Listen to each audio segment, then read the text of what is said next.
we're going to get your twisters together again, take your twisters to the next level today.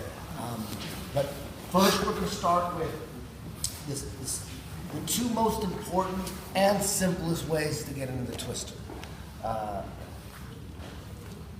There's the side control.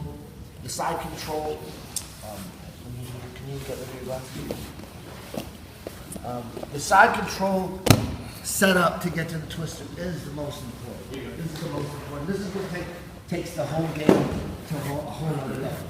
When you have the ability to control someone facing their legs here, when you got this kind of control down, and it looks like this sometimes, and it looks like this, and sometimes you got to switch back, but then we're always ready to go back, and we're always looking at these legs. We want him to do what he's supposed to do, turn into me. He's supposed to turn into me. That's the law of jiu-jitsu. He's not supposed to turn away. He's supposed to try to get this knee and recover. He's supposed to. If I had regular side control here, and he got that bottom of the end, he's good. It's golden. He recovered guard. All right? Getting that bottom knee in. If he was able to do that, if I was in judo side control here and he got it in, that same thing. If he somehow got that knee in, boom. He's in good shape. If I'm like this again, he gets that bottom knee in, boom. He's in good shape. It's the law of jiu-jitsu. Turn into it, try to get that knee in. Let's recover guard. Or if you could invert, if you can push him off and invert too, that's either he's going to come in here with that knee, or he's going to invert, and this leg's going to beat me at the edge. So, with twister side control, it makes it so powerful is that you could just take someone who only has really a couple choices: turn into me, turn away from me, or not really do anything, or invert. If I turn this way, I want him to do what he's supposed to do. So that's what changes everything. So please get on your side, let me hook these legs up, and I'll go right to your back or right to the twister or whatever. So being able to, having that in your arsenal, it's huge, huge. Because at first, you have a guy in twister side control here, he's gonna challenge your ability to set it all up. So come on, try to set that up. It's hard to control a body and set those legs up. It's a long-term project. But once you got that down, he won't be turning in. He'll be like, what should I do? What should I do? And then at first he's gonna go, you know what, I definitely can't turn into him. So check this out, I'm gonna turn away from him. He turns away and it's even easier. And we go right back, and then he realizes, damn, I can't turn away or turn into him. What do I do? A lot of guys won't do anything. Or they'll give you the mount at first. They'll just keep their legs and go, just mount. He's not gonna get on his side. I need him on his side. I need him to try to do what jiu-jitsu law tells him to do. But he learned his lesson, he won't do it anymore. So now he's gonna let me mount. So then now I just mount. And you have to develop a really good mount. You gotta make him go, I don't know if I want him to mount me. I don't know what's worse. Maybe I'll let him take me to the truck and I'll escape from there because his mount is death. That's what you want, a mount of death, and you want a very professional transition to the truck from twister side control. And then just messes up his whole game. Guys that get trained with the traditional jiu-jitsu players, they just fall into it every single time. Just every time, just here it comes. Then after a while they learn, then they don't do anything. And then what ends up happening is they'll just stay there for the remainder. Then they won't let you mount either. They'll try not to let you mount either. And they won't turn to the side. Then you gotta start messing with the legs and you try to get them on the side. Or we just mount anyways with the tiptoe mount. It's easier to mount too. It's easier to mount from twister side control than it is from regular side control, if you got flexibility. So it's easier to mount. You still got Kimuras and everything. If I'm here and he's got his arm through, I'm gonna go right for the Kimura if he gives it to me. Every single time. I can't tell you how many times, especially even from twister pass, when you're in top half here, anytime his arm's, I'm gonna take that arm and tap him right there. And then they're gonna keep that arm away on their own, which is where I wanted it anyways. But any arms come through, they try to mess around, I'm gonna go right for it. And we can go back real quick and hit him with, right here, we gotta zap it on the arm darce or whatever, his arm is through. I'm setting him up here. I could always go back here and set up chucks. You don't lose anything, but developing that kind of side control, being able to control a grown-ass man while you hook up their legs. Long-term project. It's so long-term, you gotta spend so much time on it that you might not even, you're not even gonna want it. You're not gonna have any motivation to do it unless you have a reason to, unless your game here, you get really good at the truck here, and you're really good at taking that calf crank or banana split or quad trip or whatever. You're really good at closing the twister here and finish everything up. You like the Swedish twister and all that. You're really good here. But you suck at twister side control. That's okay, because you're gonna want to get good at it, because when you get to the truck from the back, from the easy ways, you develop a game there. You're really good, then you're gonna want to develop the twister side control game. If you don't develop the truck first, you're just not gonna have any motivation on why would I spend all that time? My truck sucks anyways. Why am I trying to get to this place that I suck? Do you get it? So you develop the truck off the back. So let's say he's on all fours. I could be on his back here, or I could be on my back, still having his back. You understand? Still have his back. But he's either turtle, one on our side, or I'm on his back trying to work the choke on my back. So you gotta be able to get to the truck from those positions. This was by far the easiest one. Not too common a position here in grappling, very common in MMA, very common. Guy gets hurt, he's gonna turtle up and do this. Tony Ferguson, Gleason Tibau, happens all the time. In MMA, people feel like they could run out the round here or kill some time. They're not that quick to go to full guard or to sit back to guard, because the only reason he did this, or one of the only reasons he did this, is he was on his back and he did get fucked up with some elbows and punches, and then he just turned over, 30 seconds left, and everyone's thinking, are they gonna stop this? Are they gonna stop this? And pop, pop, pop. And then the round ends. And then the guy gets a minute to rest and he comes back and he wins. He knocks me out. You know how many times that's happened? Where dudes are just trying to finish it, and then he survived. And then the guys start over and start on their feet, and then he ends up winning. He ends up head kicking this dude. When, if this is all you got here in MMA, you got the back here, and you're gonna punch, and you're trying to get rear naked chokes, you should have at least two other options.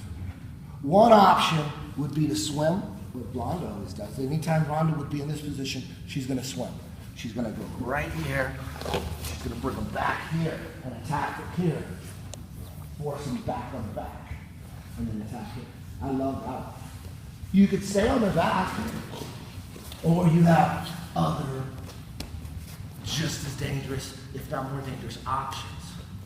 You can't just have the back, and that's it. And then the round ends. Happens all the time. So, you could continue trying to get that rear naked choke. You could swim, or you could just really professionally transition to this. And now it's a whole different game. Can you stop this? Can you stop that? Can I get the baseball bat here and attack here, and then finish him up here with a twister? He might not be that good at defending that game. He's probably pretty good at defending rear naked chokes. I would say most people, by the time they get to the UFC, they got a pretty good understanding of how to defend a rear naked choke. These days, nowadays, even guys that suck at grappling and guys that don't want to grapple, there's still a lot of those guys who do not want to really train jiu-jitsu right. They will put guys on their back and work dead zones trying to get out of the back. That's the worst nightmare. Striker, they don't want you taking out, get their back to taking a choke. It's kind of like the worst thing that can happen to a striker. You know, a jiu-jitsu guy goes in the octagon, it's the worst thing. Getting taken out of the stretch, you know, getting lit up, and you're a highlight reel. You're in that John Matua mode, and the electricity's coming out, and then ref let it go too long. It's like, oh, ooh, and then everyone's watching the replay. Ooh. That's the worst case scenario. You're trying to I just don't want that to happen. I just don't want that to be taken out of the stretch. In K1, when K1 was in LA, when Brock Lesnar fought, and Royce against Sakuraba 2. I don't know if you guys remember that, but that was in the Coliseum 2005. There was a football player, wide receiver, forget his name, but he's famous. He was on the Detroit Lions, wide receiver, young, light-skinned brother. I mean, he looked like just a machine. He went out there his first fight, like in his worst case scenario is you get taken out on the stretcher. Damn, he got taken out of the stretcher. He never came back. And there was a lot of football players thinking training for MMA. They just said, nope. that kept a lot of NFL players out. What the hell was his name? All pro wide receiver. Johnny Morton. It wasn't Westbrook. Johnny Morton. That's right. That guy's a legit football player. He might be a Hall of Famer maybe. And he got starched. He got taken out. So my point of all that was, strikers that come out there, they can be terrible jiu-jitsu, but they're really good at surviving chokes. A lot of them, see it all the time. Really professional. They got really good at that. They don't know how to pass a guard or nothing, but you get on the back, they know how to. They got really good at that. So these days in MMA, it's like you can't. I tell my fighters, work your hand fight, attack them, try to get their back. But if they're fresh, I would suggest don't waste your time. You got 2 minutes. Let's get the spider web or let's take them to the truck. If they're hurt, then get them rear naked. If they're like on the ground, they got their bell wrong. That's when you go after the chokes. That's my opinion. I don't really know, but based on what I see, I think that's the. If you're on a guy's back and he's hurt, he's tired, choke. If he's fresh, but you got his back, because you just got some ninja moves and you pass his guard, but he's fresh and he's alive. Go to spider. A lot easier on a fresh guy. Bobby Green versus Volkman. This is like 2 years ago. Volkman had Bobby Green's back for a whole, like the first round, almost the whole second round. On his back, he wouldn't move anything else. He was just on his back. And Bobby Green was very, very alive. He just got out jiu-jitsu, but he was nowhere near hurt. Last round, he started getting standing. Bobby Green hurts Volkman standing. And then Bobby Green gets his back and chokes him out. So when I see things like that, I never forget that. I'm always watching fights, like trying to see what works and what doesn't work and what scenarios. That's just in my nature. I'm always doing that. And I'll never forget that fight. I'm like, that's another one right there. If Volkman would have some serious paths other than from the back, it may have been different. If he would have had the swim move down as good as Ronda, it would have been different. If that would have been Ronda, she would have stayed on the back. She would have went after that. That's what I would do. I suggest to do that. And also, this right here. You're here, you're in this, you got to be able to transition, stick that left hook in, and get right here. All my weight still on the small the back. I'm not falling off. All my weight is on that. If I fall off, you're not going to just turn into me. And now it's a whole different fight now. We're in top half. It went way wrong. So the transition here, see that? My stomach on small to the back. Both my hands immediately go here to the ankle. Then I just push back. I don't even have to split his legs here because this hook went all the way deep. And then we pump the lock down just a little bit. Always keeping this leg in check. Or this arm. You always have to have control of the truck here. Because as soon as I lose control, they spin out and face me in half a second, really quick. 10 times faster than what he just did.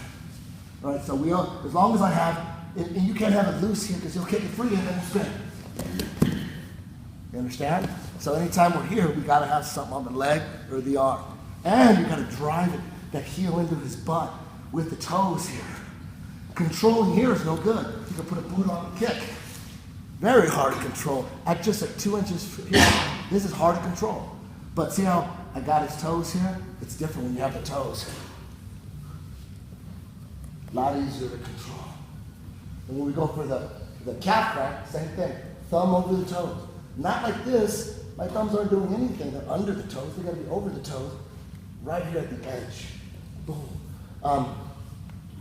You can get caught, and I got caught recently. The guy grabbed his toe here and pulled it like down. So you wanna, when we grab the toe hold here, we're gonna first secure here, hold this for a second, and then boom all at once. All right, so we're gonna start protecting these toes. Because I was just doing this too early, and I got my toes grabbed, and it hurt. So now we're gonna protect the toes here. you're safe here. If he doesn't tap here, then at the last minute, boom, go right here. All right, so just that easy transition. I know most of you guys know this, but it's something it should always be fresh in the blood.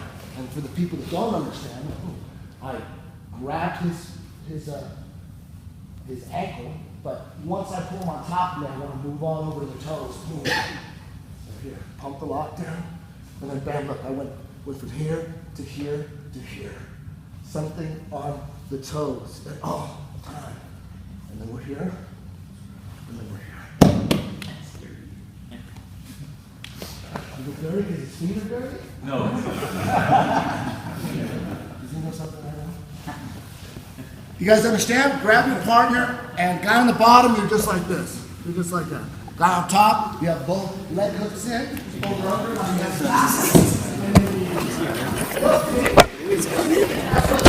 transition right there. Again, in grappling, this position is not that good. Dudes just don't sit there and turn around. They're gonna get to it. They're gonna grab you, or just sit back to quarter guard or half guard. No one will do that. You don't see that in jiu-jitsu to a ledge. Unless he's really, really tired. It's like some no time, no match. But the transition that does happen in MMA, get up so we get your back, is when a guy is leg pressing here. This is very common in jiu-jitsu. All right? So I still want to go to the truck, but now he's got all his weight on me. It's a lot harder to swivel on the small of his back and all that. You got to do things differently. We want to do the exact same thing. Stick my left hook nice and deep. It's not deep right now. It was easier to do when I was on top. And remove this hook and stick that one deeper and still get at a perpendicular angle. Exact same thing, but we do it a little bit different. From here, the only way I'm going to be able to sink this hook deeper is with my over-under, I throw them up on me. All right, and I do that with this leg here. I'm going to remove that hook just like I did in the last transition, but now I put a butterfly in and I'm going to lift him up and throw him up this way. Boom. And then that way I can sink my hook deeper. And then we lock it down. All right? Now, one thing I want to point out is if you've never done the twister before, just do this, just practice the side that I'm doing. It's a lot easier to learn. If you've never done this before and you look at what I'm doing and then you got to flip it to the other side, that's hard. All right? So just if my left arm is the over, just make your left arm the over. Just copy what I'm doing. If you're already doing twisters and you're working the other side, then yeah, you can watch what I'm doing and then flip it. I'm pretty sure you could handle that. If you already established your dominant side is the opposite side of what I'm doing. And when it comes to the twister, I believe it's a lot like guillotines, for instance. In Marcelo Garcia's guillotine, he always chokes everyone out with his right arm. I choke everybody with my left arm. It just works out with my path and the way I attack. It's more efficient that my left arm was the choking arm. From the way I transition from my strong side truck to the back, because we can go truck back. Right now we're going back truck, but you can go back to the back easily. And if you can't finish him in the truck, you might go to the back. But my strong side truck goes to my strong side back. It works efficiently. So if I was going to transition the truck this way over here, I have to have left over right under, because I'm going to need this underhook of the transition. If I was here, because I choke everyone out with my right arm, but this side's my strong truck, you're going to have to switch before you make that move. So once you decide to abort the back, you have to figure out which side am I going in the truck. It's just not any side, it's your best side. You want to win, you go to your good side. I don't ever go to the other side. I always go to one side because you have a choice. So I always want to, it's just like when you're boxing. You don't have to switch left-handed to right-handed. You could just stay with, you can, and that's good too, but a lot of guys just stay one, left foot forward, right foot backward or behind, and they just stick with that traditional stance. You don't have to change, all right? And when you're in certain positions in jiu-jitsu, you don't have to do both sides. Passing, both sides, yes. Even guard work, if you're aggressive, I force people to play. Even though they try to make me play the other side, I force them to play my strong side. But it is good to be good at both sides in a lot of positions in jiu-jitsu, but not the twister. For me, I never found like I needed to be good on both sides. I'd way rather be super dangerous on one side than pretty good on both sides. Although there are guys that are pretty good on both sides. But for today, just do left side over, right side under. Just know if you're here and you want to transition to the trunk later, that you'll have to switch, which ain't that hard. You can switch, it ain't hard. Sometimes they have your wrist. Do you always pass to the same side for the same reason? Do you try to set up the twister? That's a good question. I do, and it's not just me. A lot of people have dominant passing sides, you know, and I do too. I rarely pass to my opponent's left side. I always pass to, most people pass to their opponent's right side. Generally, that's what you see, but not everybody. And I think you should be good at both sides. That's one of my weaknesses. That I don't really pass to the other side. I'm always passing to one side. Everything is all one-sided for me, generally. Anyways, so I got an over-under here because I'm going to this side because I'm going to need this underhook or he'll escape. If this was my strong side, I would go like this. I would need that underhook. All right? So maybe you want to choke and you decide, you know what, this choke ain't working. I got a minute left. I got to transition. So once you decide to abort the choke, you have to establish that seatbelt again. The over-under. It has to be strong and tight. And that could take time, depending on what he's doing with his hands. If he has both hands right here, I can't put an over-under in. I got to fight, you know. I can come over and fight like that, and then we're here. It might take a second, all right? So we have a tight over-under. He's got a good leg press in. He's defending nicely. So what I'm going to do is remove a hook, put a butterfly, and lift him up with this butterfly, and pull him up with this. He's going to have pressure here, so it's going to be easier. And then stick in my left hook and deeper. Now we're here. Now the next move is get up on my elbow and keep this under. This is the underhand also. If I don't have this underhand, he's gone. This is what I told you. They're all together. So my next move, once I throw him up, is I'm here. You understand? And then the next move from here is he's going to have his whip together, and I'm going to switch the underhooks here. And then pull this one out. All right, so now we're going to go back. He's got good leg press on. This is good defense. Like leg presses kill body triangles. They're really useless when a guy's putting all this pressure back, so you got to be here. So this is a good defensive posture for him. He can't stay here forever. He's got to go to safe haven eventually. But once we're here, we already decide to abort. Tight over under butterfly here. It's going to lift him up. I lift him up with my over under as well. I got the lockdown in now. Once the lockdown is in, I get it on my help. And then I switch the under. Put this one in and take the other one out. And then I'm going to sit up. He's going to have a grip. And I'm just going to grab, pull on the wrist, and drive my elbow in as deep as I can until I put the C cup in it at the wrist. Pull the arm apart. Now I'm a baseball bat control here. And my lockdown goes from a lockdown to a lotus, which means I put leg curls in and then I open up my legs. That's a lotus. It's the opposite of a lockdown. And all we're doing is just getting a baseball bat control. I don't want you to go any further than this. All right? So we're setting them up for the twist piece by piece. Over under, leg press, lock down, just bit by bit. These are all these little battles that the odds are that I'm going to win these little battles. First battle was, go back. First battle was, can I put the butterfly in? Yes, it's going to be hard for him to stop. He's going to want that. He wants me to lose those leg hooks. So I'm going to win this battle. Can he stop me from lifting him up with that butterfly and my over-under? He's not going to be able to stop that. That's the next battle. I win that battle. I'm going to lift him up here, And is he gonna be able to stop the lockdown? No. That's the next battle.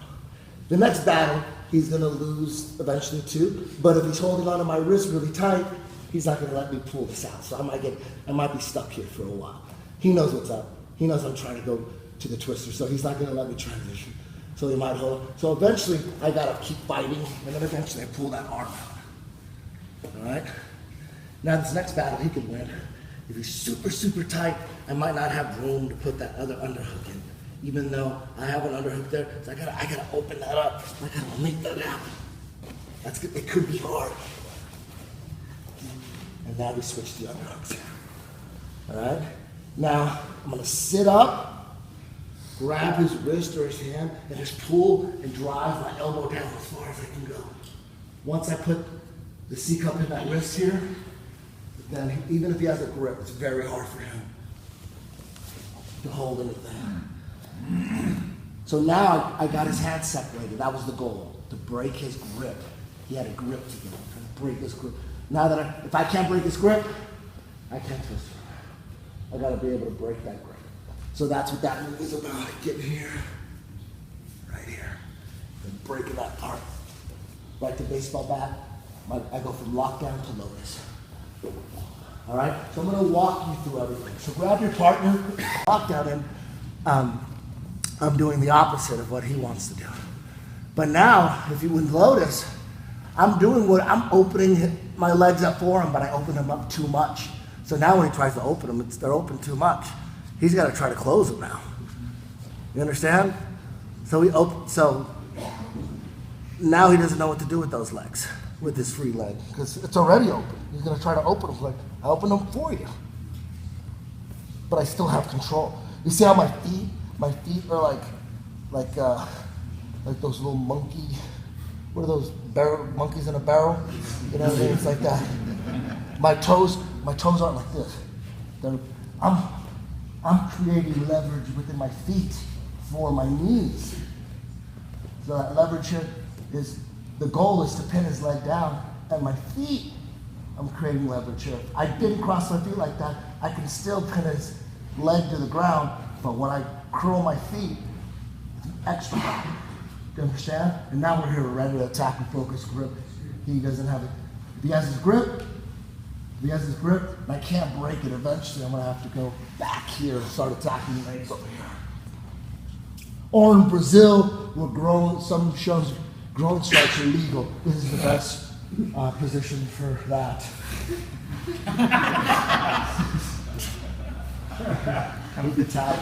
He's tapping, stop it! Stop it, interrupting.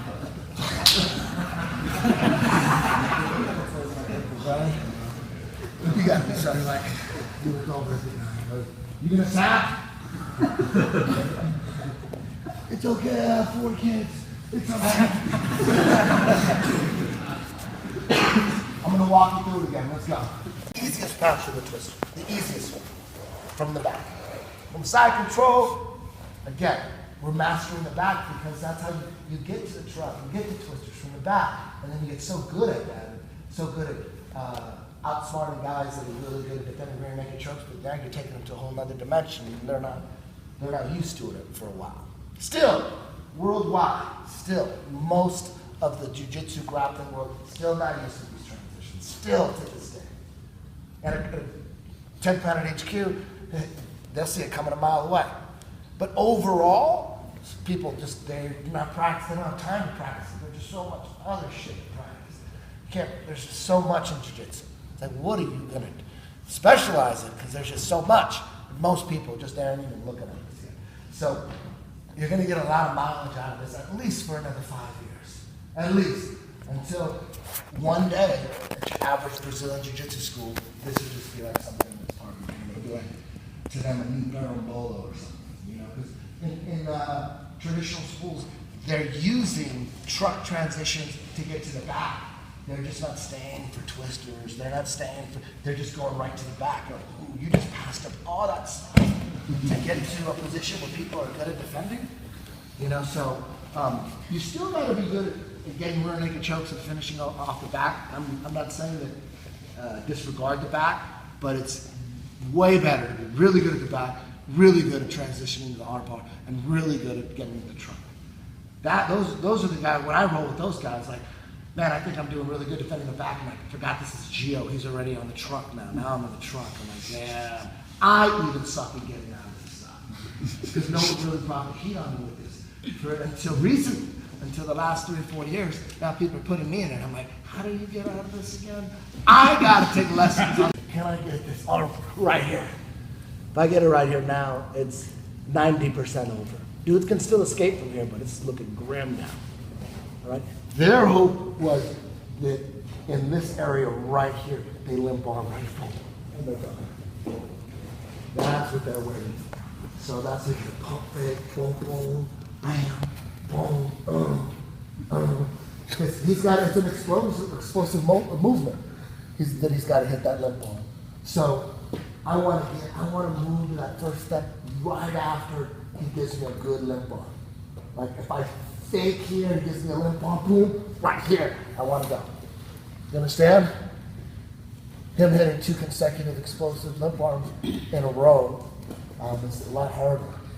All right, so from here I'm just boom, faking it, bam, bam. Sometimes I just wait, take a deep breath and go, fake it.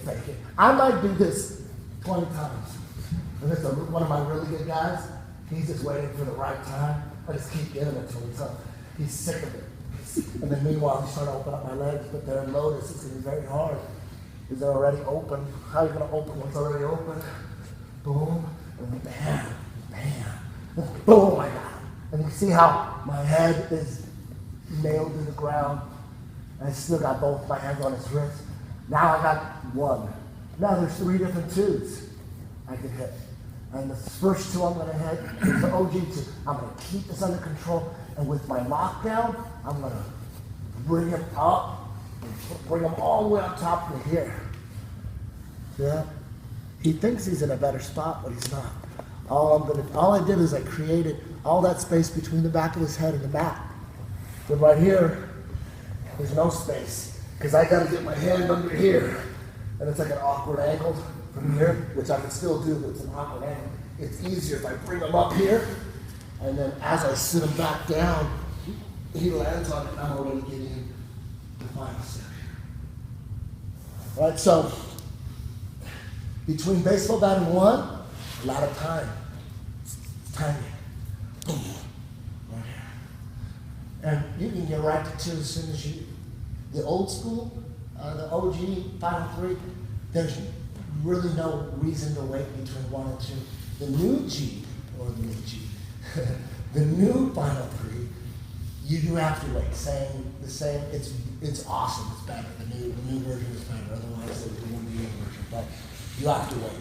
But we'll get to that later. OG final 3, there is no wait between 1 and 2. You can get whatever you want because you already completed 1. All I'm going to do is just hold on to this wrist and then bring him up with my hips here. He feels like he's in good shape. This right here is not good for an man. The OG final 3, I can get fucking blasted here.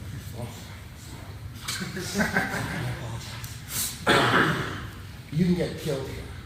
So this is just pure sport. But he's in a position here where he thinks he's in a better position. I could actually twist him if I already have this here. I could twist him right here. I don't have to have the flat on his back. All right? But I just rolled him up here, and now I'm going to put him back. Then I'm going to swing so he can't block it. And then as soon as he lands, I give him 3 so that he doesn't peel off 2. Does that make sense? So now we're battling here. You can keep the lockdown in, or you can put a bigger 4 in here and try to sit up here and make sure your right foot is always under his leg.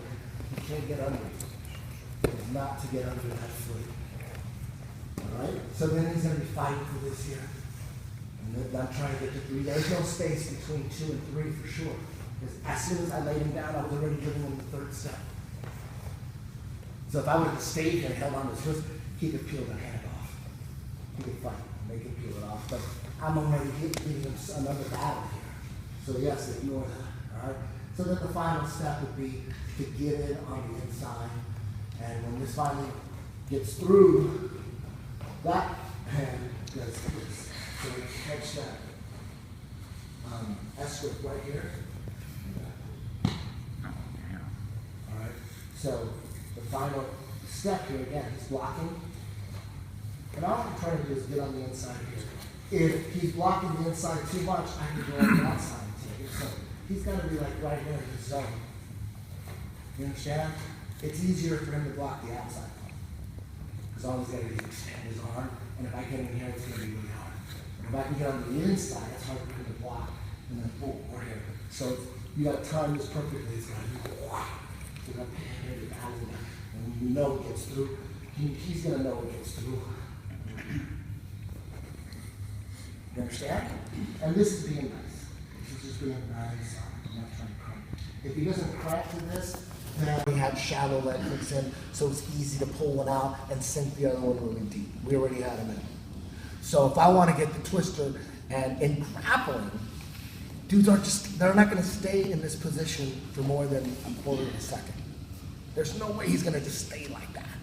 Impossible. So when these situations come up in a scramble and a flash, like this is just a flash. You saw a picture of this in the guy was not standing, we were just rolling, or he's probably at this point gonna go here, like that, or whatever. So we don't have time to stick our leg hooks in and try to do it like the first transition. We gotta do it with just driving the knee in temporarily and sticking the leg hook in transition.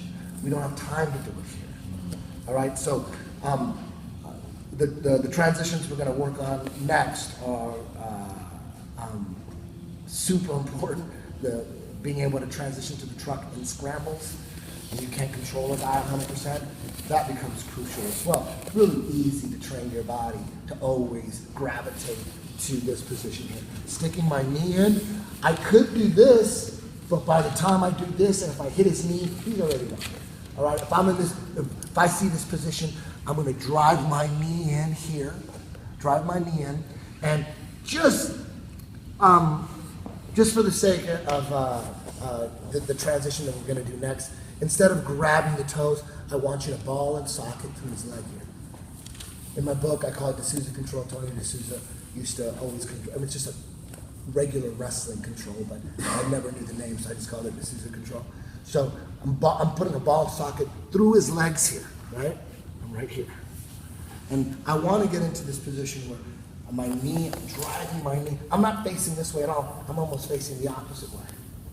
I'm driving this knee in. The deeper this knee goes in, the better, because I'm going to have to flip my leg and hook this leg.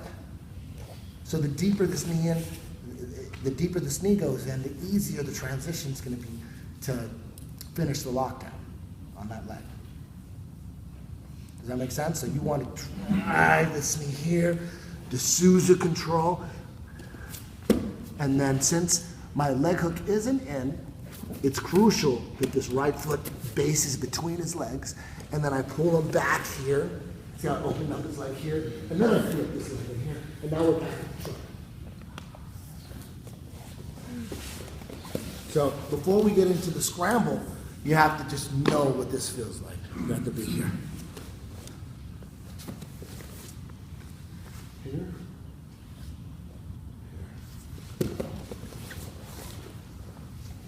Drive the knee, D'Souza, split the legs. Pump that lock down.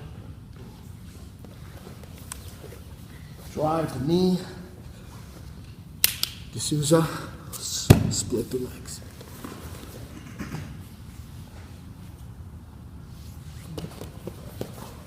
Drive the knee, D'Souza, split the legs.